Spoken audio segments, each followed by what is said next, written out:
नाशिक जिल्ह्यामध्ये पावसाने काहीशी विश्रांती घेतल्यानंतर नांदूर मधमेश्वर धरणामधून 15,000 क्युसेसने पाण्याचा विसर्ग सध्याच्या पिरियडला चालू आहे।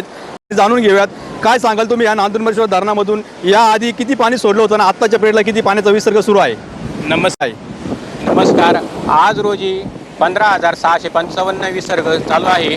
गेल्या 8 दिवसापासून नाशिक जिल्ह्यामध्ये नाशिक जिल्ह्यातील पश्चिम पट्ट्यामध्ये दारणा, गोदावरी, पालखेड, गंगापूर या धरणामध्ये मोठ्या प्रमाणात पाऊस झाल्यामुळे गोदावरीच्या उपनद्या नाल्यांमधून मोठ्या प्रमाणात पाण्याचा विसर्ग आलेला आहे। नाशिक निफाड तालुक्यातील नांदूर महेश्वर धरणामधून 8 वक्राकार गेटमधून 94,000 इतका मोठा विसर्ग करण्यात आला असून आज रोजी 15,655 क्युसेसने पाणी चालू असून गेल्या 8 दिवसामध्ये एकूण 32.55 TMC इतके पाणी जायकवाडीच्या दिशेने सोडण्यात आले आहे।